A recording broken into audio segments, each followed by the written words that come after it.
నమస్కారం. Public vision వార్తలకు స్వాగతం. నా పేరు మాధురి. వార్తల్లో ముందుగా హెడ్లైన్స్.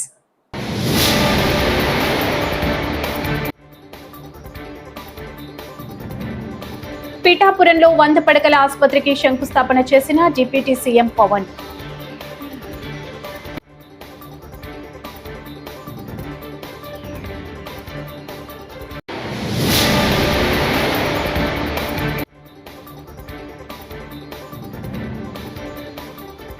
వైసీపీ బ్యాచ్ డ్రామాలు ఆడుతున్నారు. కేశినేని చిన్ని.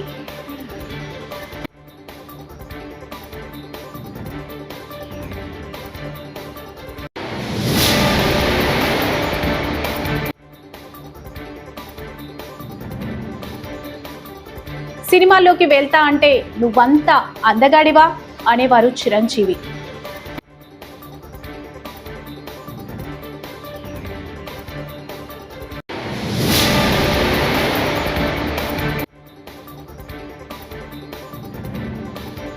ఉపాధి కూలీలకు 11 వారాలుగా వేతనాలు బంద్. వెన్నపూస రవీంద్రరెడ్డి బచం.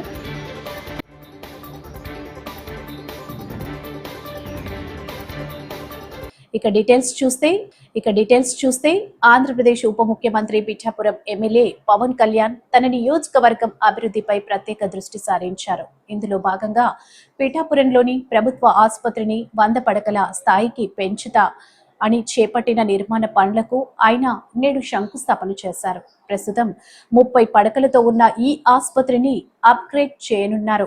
ఈ శంకుస్థాపన కార్యక్రమానికి పిఠాపురం టీడీపీ ఇన్ఛార్జ్ ఎస్విఎస్ఎన్ వర్మ కూడా హాజరయ్యారు.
సమావేశానికి చేసిన పిఠాపురం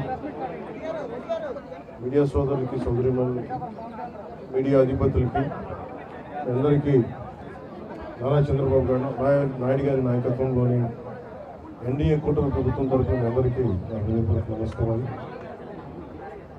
నాతో పాటు ఎన్డీఏ కూటమి భాగస్వాములైన వర్మ గారికి, తెలుగుదేశం నాయకులకి, కృష్ణరాజు గారికి, భారతీయ జనతా పార్టీ నాయకులు, అలాగే జనసేన నాయకులు మరి శ్రీనివాస్ రెడ్డి గారికి, అలాగే ఎంపీ ఉదయ్ శ్రీనివాస్ గారికి, పార్టీని బలోపేతం చేయడానికి పార్టీలో జాయిన్ అయిన పెండెం గురుబాబు గారికి, జాయిన్ అయిన కార్పొరేటర్లందరికీ, ప్రతి ఒక్కరికి ఈ సందర్భంగా నాకు హృదయపూర్వక నమస్కారాలు, హృదయపూర్వక ధన్యవాదాలు తెలియజేసుకుంటా ఉన్నాం. కూటమి ప్రభుత్వం గౌరవ ప్రధానమంత్రి గారి నాయకత్వంలో, వారి ఆశీస్సులతో, వారి సహకారంతో ఈ రోజున పిఠాపురంలో 9 నెలల లోపే దాదాపు 100 కోట్ల పైగా ఖర్చుతోటి ఈ రోజున ఇన్ని ప్రారంభించాం. చాలామంది చిరకాల కోరికది.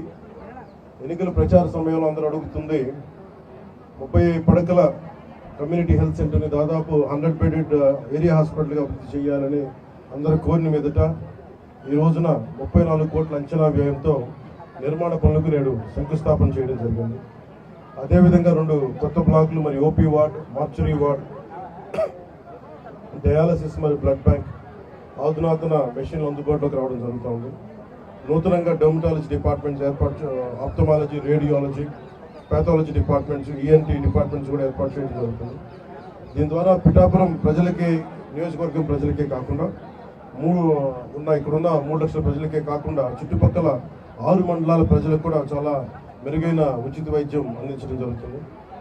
ఇది గౌరవ ముఖ్యమంత్రి శ్రీ నారా చంద్రబాబు నాయుడు గారి సారథ్యంలో కూటమి మాటిస్తే ఎలా నిలబెట్టుకుంటుంది, ఉన్న ఆర్థిక ఇబ్బందులు తట్టుకొని మరీ ఈ రోజున ముందుకి ఈ హామీలు ముందుకు తీసుకెళ్తా ఉన్నాం.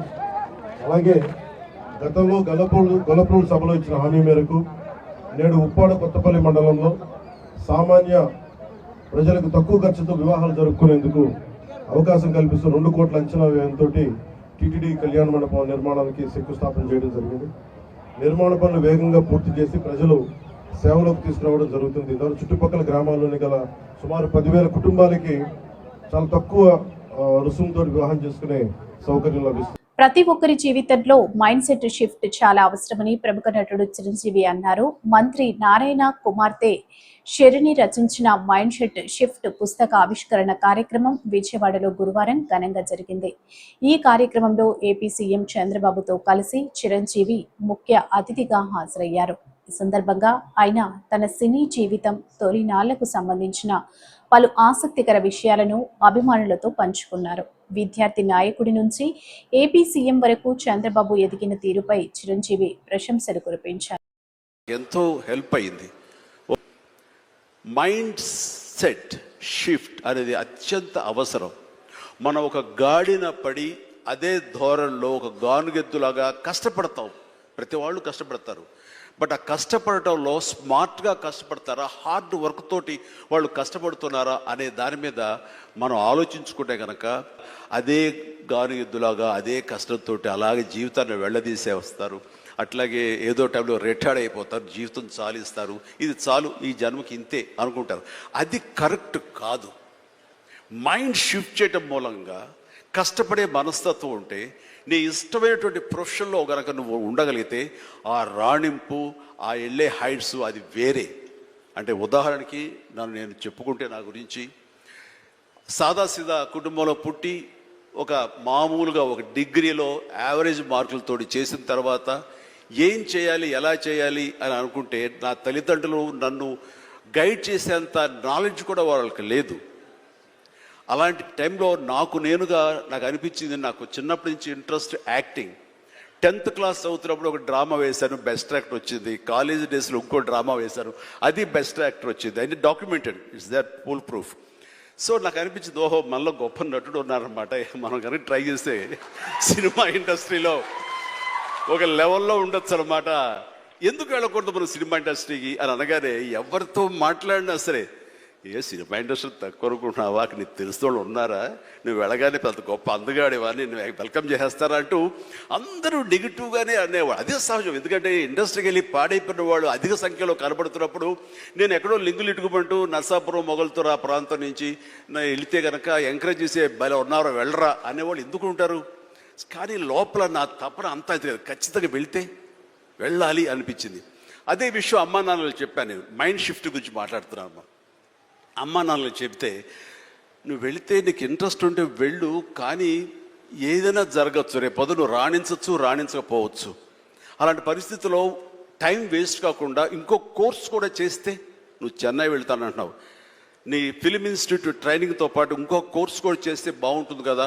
సపోజ్ ఇది రాణించలేదు, ఇంకో దాంట్లోకి వెళ్తావు, టైం వేస్ట్ కాదు అంటే వాళ్ళ మాట కాదలేక ఏం చేస్తారంటే ICWI, institute of cost accountants and works of India, ఇది ఎగ్మూర్లో ఉంటుండేది చెన్నైలో. అక్కడ నైట్ కాలేజీ చేస్తూ పగలంతరేమో ఫిలిం ఇన్స్టిట్యూట్లో ట్రైనింగ్ తీసుకుంటూ అలాగా 2 జోడు గుర్రాల స్వారీ లేదా 2 పడవల మీద ప్రయాణం చేయడం ప్రయత్నం చేశారు. కానీ ఎక్కడో నాకు ఇష్టం లేనిది. వైసీపీ హయాంలో రాష్ట్రంలో జరిగిన మద్యం కుంభకోణం నుంచి ప్రజలు దృష్టి మళ్లించేందుకు జగన్ కుట్ర చేస్తున్నారని టీడీపీ ఎంపీ కేశినేని చిన్ని అన్నారు. వైసీపీ బ్యాచ్ అంతా డ్రామాలు ఆడుతున్నారని, విదేశీ కంపెనీలపై అసత్యాలను ప్రచారం చేయిస్తున్నారని మండిపడ్డారు. పెట్టుబడులు పెట్టే ప్రవాస ఆంధ్రులపై జగన్ విషం చెమ్ముతున్నారని, వారికి కూటమి అండగా ఉంటుందన్నారు. రాష్ట్రానికి నష్టం జరిగే పనులు మానుకోవాలని ఆయన పేర్కొన్నారు. ఒక విషయం మనం అందరం ఆలోచించుకోవాల్సింది ఏంటంటే, ఇవన్నీ కూడా డ్రామా కంపెనీలు. మనం చూస్తున్నాం ఎన్ని డ్రామాలు, ఇందాకే చెప్పారు డ్రామాలని. వీటిలో ఈ జగన్ రెడ్డి ఆడే డ్రామాల్లో భాగంగానే విజయవాడ ఎంపీ అవ్వచ్చు, రోజా అవ్వచ్చు, ఇంకా ఎవరైనా అవ్వచ్చు, వీళ్ళందరూ అవినీతి కూడా త్వరలోనే బయటపడుతుంది. ఆట ఆడుకుందాం ఏంటో తెలిసిపోద్ది. ఇంకా మిగతా వాళ్ళ అవినీతి కూడా బయటపడుతుంది.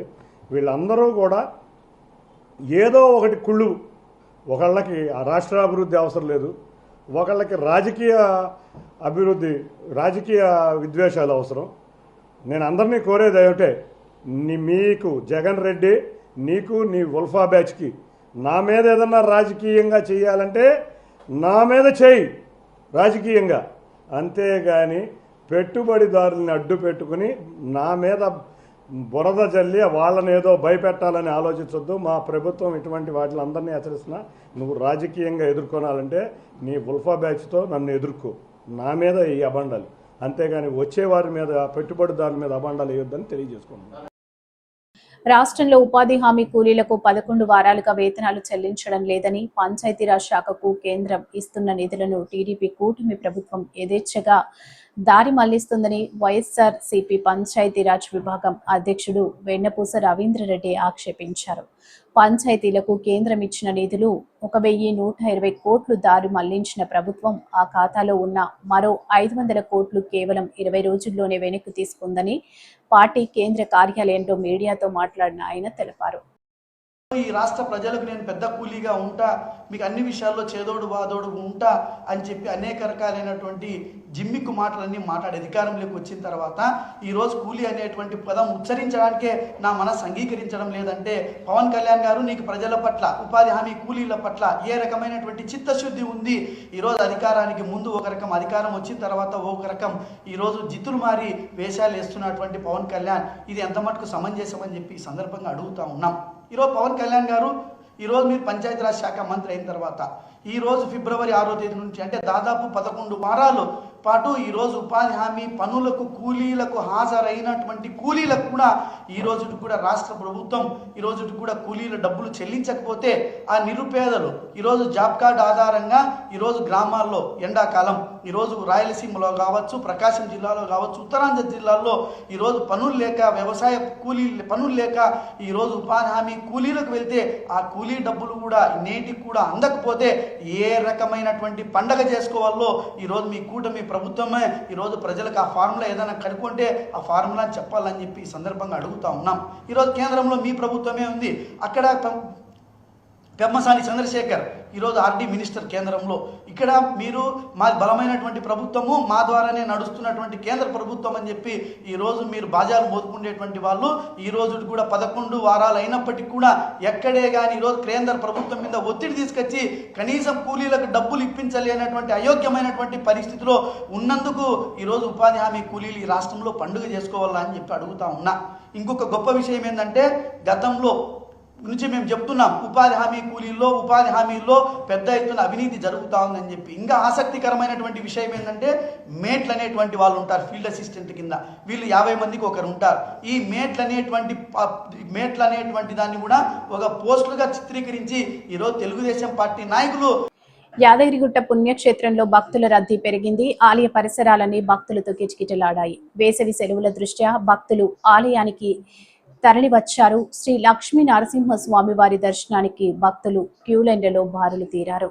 ప్రసాద విక్రయశాల, సత్యనారాయణ స్వామి వ్రత మండపం, కొండ కింద విష్ణు పుష్కరిణి, కారు పార్కింగ్, బస్టాండ్ ప్రాంతంలో భక్తుల సందడి నెలకొంది. మరోవైపు పహల్గాం ఉగ్రదాడి నేపథ్యంలో ముందస్తుగా దేవస్థానం తమ భద్రత బలగాలను అప్రమత్తం చేసినట్లు ఆలయ ఈవో భాస్కర్ రావు తెలిపారు.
జమ్మూ కాశ్మీర్ పెహల్గాంలో జరిగిన ఉగ్రదాడి ఘటనను రాజకీయం చేయడం పీసీసీ అధ్యక్షురాలు వైఎస్ షర్మిలారెడ్డికి తగదని బీజేపీ మహిళా మోర్చా రాష్ట్ర అధ్యక్షురాలు నిర్మల కిషోర్ పేర్కొన్నారు. ప్రధాని మోదీపై అనుచిత వ్యాఖ్యలు చేసిన ఆమె క్షమాపణ చెప్పాలని డిమాండ్ చేశారు. స్థానిక క్వారీ మార్కెట్ సెంటర్ బీజేపీ కార్యాలయంలో శుక్రవారం జరిగిన మీడియా సమావేశంలో ఆమె మాట్లాడుతూ జరిగిన ఘటన చాలా హేయమైనదని, దీన్ని దేశవ్యాప్తంగా ప్రజలందరూ ముక్త కంఠంతో ఖండిస్తున్నారని, ఈ ఘటనను కూడా రాజకీయంగా ఉపయోగించుకోవాలని, దేశాన్ని విచ్ఛిన్నం చేయాలని కాంగ్రెస్ పార్టీ ప్రయత్నించడం దారుణమని మండిపడ్డారు. యూపీఏ ప్రభుత్వం తీసుకున్న నిర్ణయాల కారణంగానే జమ్మూ కాశ్మీర్లో నేటికి హింస చెలరేగుతుందని, పీఓకే సమస్య అపరిష్కృతంగా మిగిలిపోయిందని అన్నారు. దేశ అభివృద్ధి విషయంలో కానీ సంకల్పంతో పనిచేస్తున్నటువంటి నరేంద్ర మోదీ గారిపై రాజకీయ ప్రయోజనాల కోసం అని చెప్పి షర్మిలారెడ్డి గారు చేసినటువంటి తీవ్ర వ్యాఖ్యలను భారతీయ జనతా పార్టీ ఖండిస్తూ ఉంది. దానికి సంబంధించి రాష్ట్ర అధ్యక్షులు మహిళా మోర్చా అధ్యక్షురాలు నిర్మలా కిషోర్ గారు ఈ సందర్భంగా మాట్లాడతారు. భారత ప్రధానమంత్రిని ఒక టెర్రరిస్ట్ లాగా మాట్లాడడం ఏంటండి ఇది? గత 10 సంవత్సరాల్లో భారతదేశంలో ఒక్క ఉగ్రదాడి జరగలేదు. ప్రపంచ దేశాలన్నీ కూడా భారత భద్రతా వ్యవస్థని శ్లాఘిస్తూ ఉన్న ఇటువంటి సందర్భంలో ఆవిడ, మేమైతే ఖచ్చితంగా ఆవిడ రాజకీయ ఉనికి కోసమే మాట్లాడుతున్నారని అనుకుంటున్నాం. భారతదేశ ప్రధానమంత్రి కుటుంబ వ్యవస్థ లేకుండా ఆయన భారతదేశం కోసమే అహర్నిశలు కష్టపడుతున్నారన్న అంశం మనందరికీ తెలిసిన విషయమే. వాళ్ళ కుటుంబంలోని వ్యవహారాలన్నీ కూడా మీడియాకి అన్నీ తెలిసినాయే. వాళ్ళ కుటుంబాన్ని ఉన్న సమస్యనే పరిష్కరించుకోలేని షర్మిలారెడ్డి ఈరోజు భారత ప్రధానమంత్రి గురించి మాట్లాడే స్థాయి నీకుందా? నువ్వు అసలు నీ స్థాయిని మర్చిపోయి ఏదో రాజకీయం చేయాలనుకుంటున్నామేమో భారత ప్రజలు. అదేవిధంగా భారతీయ జనతా పార్టీ ముఖ్యంగా మహిళా మోర్చా దీన్ని చూస్తూ ఊరుకోదు. నీకు తగిన గుణపాఠాన్ని చెప్పడానికి సిద్ధంగా ఉన్నాం. అసలు భారతదేశంలో ఏం జరుగుతుందో నీకు తెలుసా? భారత భద్రతా వ్యవస్థ ఎంత పటిష్టంగా ఉందో నీకు తెలుసా? అసలు భారతదేశంలో గత 10 సంవత్సరాలుగా ఇక్కడ ఎలా ఉంది, ఏం జరుగుతుంది, అభివృద్ధి ఏంటి, అభివృద్ధి కోసం భారత ప్రధానమంత్రి ఏ విధంగా తీసుకుంటున్నారన్న విషయాలు ఏమీ తెలియకుండా ఇప్పటికిప్పుడు ఈ సంఘటన అందరూ కూడా ఇంత దురదృష్టకరమైన సంఘటన జరిగింది అని భారతదేశం అదే ప్రపంచ దేశాలు కూడా బాధపడుతున్న సందర్భంలో నువ్వు వచ్చి రాజకీయం చేయాలనుకోవడం ఇది చాలా అమానుషమైన చర్య. అక్కడ జరిగిన సంఘటన నవవధువు వాళ్ళ పారాణి ఆరకుండా అలా రోధిస్తూ ఉంటే నీకు రాజకీయం చేయాలనిపించింది? అసలు నువ్వు అసలు ఆడజాతికి పుట్టిన మనిషివేనా అని మేమందరం కూడా ఆలోచిస్తున్నాం. ఎందుకంటే అసలు ఈ సంఘటన ఆధారంగా రాజకీయం చేయాలని ఎలా అనిపించింది నీకు? అసలు ఎన్ని కుటుంబాలు, అసలు హిందూ ముస్లిం అన్నది ఎక్కడా లేదు. వాళ్ళు వచ్చి మతం ఆధారంగా ఈరోజు అక్కడ దాడి జరగడం అన్నది మనందరికీ తెలిసిన విషయం. అక్కడ ప్రత్యక్ష సాక్షులు చెప్తున్నారు మనకి. నువ్వు హిందువా ముస్లిమా అని అడిగారు, ప్యాంట్లు విప్పదీసి మరీ కాల్చి చంపారు అని చెప్తున్న సందర్భంలో దీన్ని ఇంకా సమర్థించుకోవాలని, విచ్ఛిన్నకర రాజకీయాలు చేయాలని, ఈ విచ్ఛిన్నకర రాజకీయాలే మీ మనుగడ అని చెప్పి మేమందరం భావిస్తున్నాం. దీన్ని పూర్తిగా మేము ఖండిస్తూ ఉన్నాము. జమ్మూ కాశ్మీర్లోని పహల్గాంలో పర్యాటకులపై ఉగ్రవాదులు జరిపిన దాడి దేశంపై జరిగిన దాడిగా పీసీసీ అధ్యక్షురాలు వైఎస్ షర్మిలారెడ్డి అభివర్ణించారు. ఉగ్రదాడిలో చనిపోయిన విశాఖవాసి చంద్రమౌళి కుటుంబ సభ్యులను ఆమె పరామర్శించారు. అనంతరం అక్కడ మీడియాతో మాట్లాడారు. ఏటా కోట్ల మంది పర్యాటకులు కాశ్మీర్ను సందర్శిస్తున్నారు. అలాంటి ప్రాంతంలో భద్రతా లోపం కారణంగానే ఉగ్రదాడి జరిగింది. అందులో పర్యాటకులు ప్రాణాలు కోల్పోవడం బాధాకరమన్నారు. ఈ ఘటనకు మోదీ, అమిత్ షాలే బాధ్యత వహించాలి అని డిమాండ్ చేశారు. నిఘా వ్యవస్థ మొత్తం ప్రధాని మోదీ కోసమే పనిచేస్తుందని విమర్శించారు. I have a message for the Prime Minister of India. I have a message for the Prime Minister of India. My message is that, Mr. Modi, you said you are the Chowkidar. You said your government is the Chowkidar. But today, we are telling you that enough of using your power to target the opposition parties, the Muslim minorities, the Christian minorities, the Dalits and every voice that rises against BJP. It is time that you started using your power, that you put your energies and use all the network and the central agencies for the good of this nation and to protect our borders from external forces. It is time. At least now, Mr. Modi should wake up. నాయి బ్రాహ్మణుల అభివృద్ధి CM Chandrababu నేతృత్వంలోని కూటమి ప్రభుత్వంతోనే సాధ్యమని రుజువైందని ధన్వంతరి నాయి బ్రాహ్మణ సమైక్య రాష్ట్ర అధ్యక్షుడు సుందరపల్లి గోపాలకృష్ణ, రాష్ట్ర నాయి బ్రాహ్మణ కార్పొరేషన్ డైరెక్టర్ యానాపు యేసు, హైకోర్టు పూర్వ పిపి కొండేటి కనకలింగేశ్వరరావు అన్నారు. ఆలయాల్లో పనిచేసే నాయి బ్రాహ్మణులకు నెలవారీ వృత్తిని 20,000 నుంచి 25,000కు పెంచుతూ కూటమి ప్రభుత్వం ఉత్తర్వులు జారీ చేయడం, 44(6)A కేటగిరీ కింద దేవాలయాల్లోని కేశ ఖండనలో పనిచేస్తున్న వారికి వర్తించేలా జీవో జారీ చేయడం అభినందనీయమన్నారు. స్థానిక అన్నపూర్ణమ్మపేటలోని నాయి బ్రాహ్మణ కమ్యూనిటీ హాల్లో శుక్రవారం జరిగిన సమావేశంలో వారు మాట్లాడారు. మరియు కూటమి ప్రభుత్వంలో భాగంగా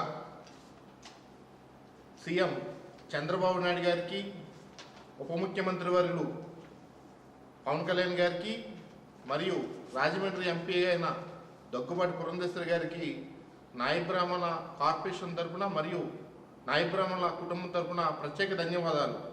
ఎందుకంటే మాకు ఏదైతే హామీ ఇచ్చారో హామీలో భాగంగా 200 యూనిట్ల కరెంటు ఉచితమే, కానీ అలాగే ఏదైతే మాకు బీసీ లోన్స్లో గౌరవ స్థానం కానీ రేపు వచ్చే రోజుల్లో ఆదరణ పథకం కూడా కేటాయించడంలో ఈ కూటమి ప్రభుత్వం ముందుందని తెలియపరుస్తూ, అంతేకాకుండా కేసన కాలంలో ఏదైతే మా ఒక దేవాలయాల్లో పనిచేస్తున్న మా కుటుంబ సభ్యులకు ఏదైతే గౌరవవేతనం గతంలో 20,000 ఉండేది, దాన్ని కాస్త ఇవాళ రోజున ఇంకో 5,000 పెంచుతూ సీఎం చంద్రబాబు నాయుడు గారు మరియు లోకేష్ గారి సహాయంతో 25,000 రూపాయలు ఇవాళ గౌరవమైన స్థానం కల్పిస్తూ నాయి బ్రాహ్మణ కుటుంబ సభ్యులకి మేలు జరిగేలాగా ఏర్పాటు చేసిన చంద్రబాబు నాయుడు గారికి, అలాగే మా ఒక స్టేట్ చైర్మన్ గారు రుద్రకోటి సదాశివనందం గారు, అలాగే మా టీటీడీ బోర్డు మెంబరు మా శాంతారాం గారికి ప్రత్యేక ధన్యవాదాలు తెలుపుతూ, జీవో ఇచ్చి దాన్ని ఆయన నేను మాటల మనిషిని కాదు చేతల మనిషి చెప్పి మరొకసారి నిరూపించారు. వారికి మా నాయకుడు యావత్ సమాజం కూడా ధన్యవాదాలు, కృతజ్ఞతలు తెలియజేస్తా ఉంది. అదేవిధంగా ఎన్నికల హామీలో ఇచ్చిన భాగంగా అంతర్జాతీయ కార్మిక దినోత్సవం మే డే స్ఫూర్తితోనే 8 గంటలు పని విధానాన్ని కాపాడుకుందామని, లేబర్ కోడ్స్ రద్దుకై అందరూ ఐక్యంగా ఉద్యమిద్దామని సిఐటియు జిల్లా ప్రధాన కార్యదర్శి బి పవన్ పిలుపునిచ్చారు.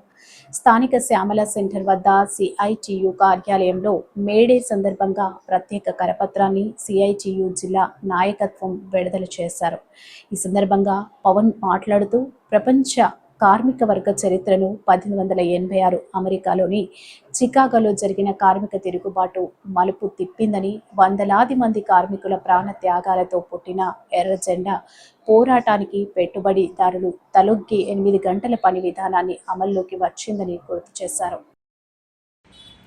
అంతర్జాతీయ కార్మిక దినోత్సవం మేడే సందర్భంగా ఈరోజు కేంద్ర ప్రభుత్వం కార్మిక వర్గంపై చేస్తున్నటువంటి దాడిని ఖండిస్తూ ఏదైతే 10 గంటల పోరాటంలో చికాగో నగరంలో 10 గంటల పోరాటంతో ఏర్పడినటువంటి మేడే పోరాటం స్ఫూర్తితో నేడు కార్మిక వర్గం 8 గంటల పని విధానాన్ని కాపాడుకోవడానికి లక్ష్యంగా ఈ మేడే జరపాలని చెప్పి Centre of Indian Trade Union CITU పిలుపునిస్తూ ఉంది కార్మిక వర్గానికి.